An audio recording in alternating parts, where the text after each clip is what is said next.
اور عشق کی ابتدا وہ منا سے ہوتی ہے، جبکہ عشق کی انتہا وہ میدان کربلا میں ہوتی ہے، کہ میدان کربلا کے اندر حضرت امام حسین رضی اللہ تعالی عنہ آپ تشریف لے جاتے ہیں اپنے اہل و عیال کو لے کر، اور وہاں پر دین مصطفی کے لیے اپنی اس جد و جہد کو کرتے ہوئے اپنی جانوں کا نذرانہ پیش فرما دیتے ہیں۔ تو یہ عشق تھا حضرت امام حسین کا جو آپ کو اس میدان کے اندر کھینچ لایا۔ حضرت اقبال رحمۃ اللہ علیہ وہ اپنی نظم، ایک طویل نظم ہے، اس کے اندر فرماتے ہیں: ہر کے پیما باہول موجود بست، گردنش از بندے ہر معبود رست، کہ جس شخص نے ذات باری تعالیٰ سے اپنا رشتہ استوار کر لیا، جس شخص نے اپنا رشتہ، اپنا تعلق وہ اللہ کی ذات کے ساتھ مضبوط کر لیا، تو پھر وہ بندہ کسی بھی غلامی کے طوق کو برداشت نہیں کرتا، وہ غلامی کے طوق کو برداشت نہیں کرتا۔ ما سوا اللہ را مسلمہ بندہ نیست، پیش فرعون سرش افگندہ نیست۔ فرماتے ہیں کہ یاد رہے مسلمان خدا کے سوا کسی کا غلام نہیں بن سکتا، اور نہ ہی اس کا سر کسی فرعون کے آگے جھک سکتا۔ اس بات کو بیان کرنے کے بعد وہ کہتے ہیں کہ مومن از عشقست و عشق از مومن است، کہ مومن کا سارا دار و مدار وہ عشق کے اوپر ہوتا ہے، اور عشق کا سارا دار و مدار وہ مومن کے ساتھ ہوتا ہے۔ عشق را ناممکن ما ممکن است، کہ عشق کے ساتھ آپ ناممکن کو بھی ممکن کر سکتے ہیں، کہ بظاہر تو آپ کے سامنے اتنا بڑا لشکر ہو، سارا ساز و سامان ان کے پاس ہو، سارے حالات ان کے حق میں ہوں، اور اس کے بعد بھی وہ نام رہے تو صرف حضرت امام حسین کا رہے، یا آپ کے ساتھ جو لوگ موجود تھے ان کا نام رہے، اور یزید کے اگر کوئی تذکرہ کرے بھی تو وہ برے الفاظ کے ساتھ تذکرہ کرے۔ تو یہ ایک عشق تھا جس عشق کی وجہ سے حضرت امام حسین رضی اللہ تعالی عنہ کو یاد رکھا گیا، جس کے ساتھ انہوں نے اس ناممکن کو ممکن کر دیا۔ آپ فرماتے ہیں عقل صفاک است تو او صفاک تر، پاک تر چالاک تر بے باک تر، کہ عقل تو وہ بڑی چالاک ہوتی ہے، بڑی صفاک ہوتی ہے، لیکن یہ عشق چیز جو ہے، عشق ایسی چیز ہے کہ جو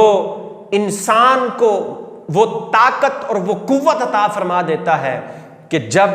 اس عشق کے ذریعے سے انسان بہت بڑے، خواہ وہ جتنا مرضی بڑا لشکر ہو، وہ باطل کا لشکر ہو تو اس کے ساتھ بھی انسان ٹکرا جانے کی ہمت رکھتا ہے۔ یہ ایک عشق ہی ہے جو آپ کو یہ کہنے کی ہمت عطا کرتا ہے کہ یا رسول اللہ صلی اللہ علیہ وسلم،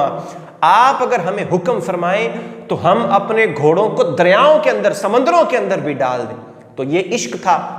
تو امام حسین علیہ السلام کا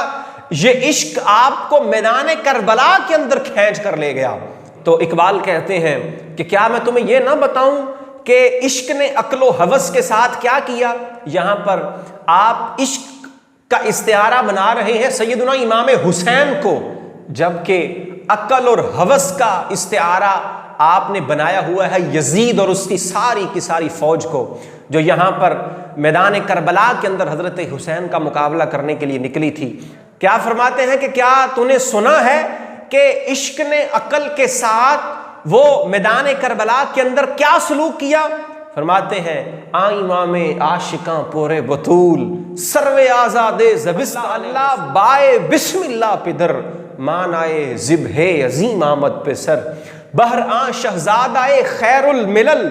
دوش ختم المرسلین نعم الجمل۔ کیا فرماتے ہیں کیا تجھے میں بتاتا ہوں کہ عشق نے وہ عقل اور ہوس کے ساتھ کربلا کے میدان کے اندر کیا کیا تھا؟ تو آپ فرماتے ہیں امام عاشقاں خیر، امام عاشقاں پورے بطول، کہ حضرت سیدنا امام حسین جو عاشقوں کے امام ہیں، اور سیدہ کائنات حضرت سیدہ فاطمہ سلام اللہ علیہا آپ کے وہ لخت جگر ہیں جنہیں حضور صلی اللہ علیہ وسلم کے باغ کے اندر وہ سرو آزاد کی حیثیت حاصل ہے۔ تو ان کی شان اور ان کا مقام کیا ہے؟ بہر آن شہزادہ خیر الملل،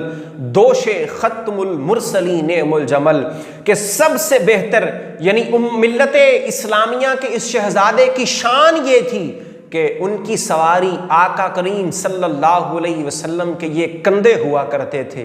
جن کے اوپر حضرت سیدنا امام حسین رضی اللہ تعالیٰ عنہ نے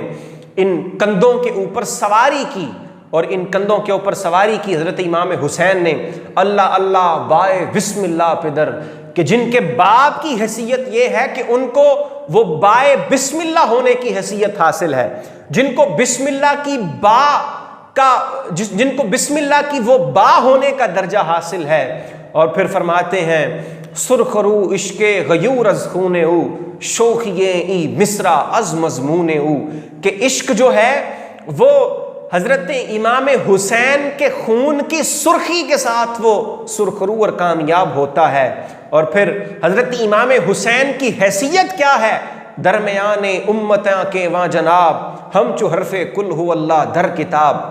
کہ حضرت امام حسین رضی اللہ تعالیٰ عنہ کی اس امت کے اندر حیثیت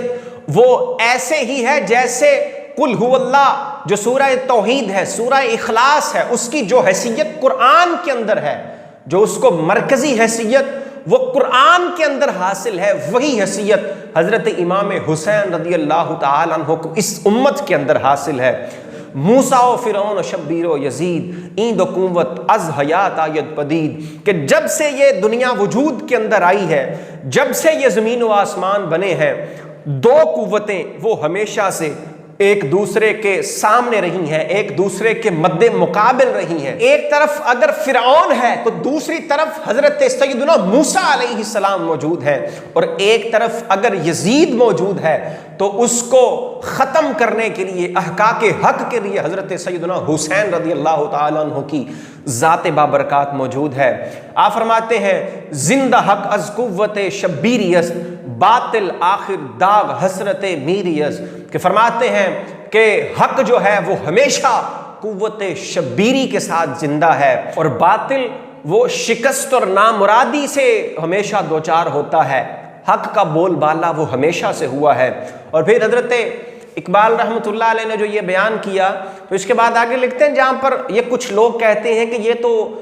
دو شہزادوں کی یہ جنگ تھی معاذ اللہ، اور کچھ لوگوں نے یہ کہہ دیا کہ حضرت امام حسین تو فقط وہ اپنی حکومت کے لیے گئے تھے۔ تو حضرت اقبال یہاں پر بیان کرتے ہیں مدعائے سلطنت بودے اگر خود نہ کر دے باچنی ساما سفر، اور عقل کے اندھو یہ بات سوچو تو صحیح کہ اگر حضرت امام حسین کا مدعا وہ سلطنت حاصل کرنا ہوتا، اور امام حسین کا مقصد وہ فقط بادشاہی یا سلطنت کے اوپر قبضہ کرنا ہوتا، تو پھر وہ اتنے کم سامان کے اندر، اتنے کم سامان کے ساتھ وہ یوں سفر نہ کرتے۔ دشمنا چوں ریگ صحرا لا تعداد، دوستانے او بجزدہ ہم عدد۔ کیا فرماتے ہیں کہ امام حسین رضی اللہ تعالیٰ عنہ کے دشمن وہ صحرا کے ذروں کی طرح بے شمار تھے،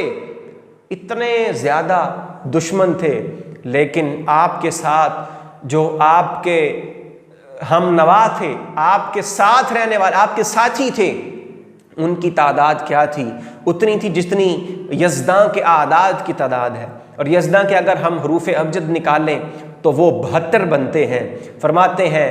تیغ بہر عزت دین است و بس، مقصد او حفظ آئین است و بس، کہ حضرت امام حسین رضی اللہ تعالیٰ عنہ کا مقصد وہ سلطنت حاصل کرنا یا بادشاہ بننا یا وہ اس طرح کا کام کرنا کوئی بھی نہیں تھا، بلکہ آپ کا مقصد کیا تھا؟ تیغ بہر عزت دین است و بس، کہ وہ تو مصطفیٰ کریم علیہ الصلوۃ والسلام کے دین کو بچانا چاہتے تھے، وہ تو مصطفیٰ کریم علیہ الصلوۃ والسلام کی جو خلافت کا ایک طریقہ تھا، خلافت جو نبی علیہ الصلوۃ والسلام کے منہج کے اوپر حضرت امام حسن تک رہی، اس خلافت کو بحال کرنا چاہتے تھے، اس آئین کو بحال کرنا چاہتے تھے۔ فرمانا چاہتے تھے کہ یہ باطل، یہ یزید ابن معاویہ جو کہ باطلوں کا سردار ہے اور فاسق و فاجر ہے، فاسق مولن ہے، اس کو اگر امام حسین نے بھی اس کو ووٹ دے دینا ہے تو پھر دنیا کے اندر دوسرے لوگوں میں اور حسین ابن علی میں کیا فرق رہ گیا؟ تو حضرت امام حسین رضی اللہ تعالی عنہ نے اپنے مصطفیٰ کریم علیہ الصلوۃ والسلام کے اس نظام کو بچانے کی خاطر،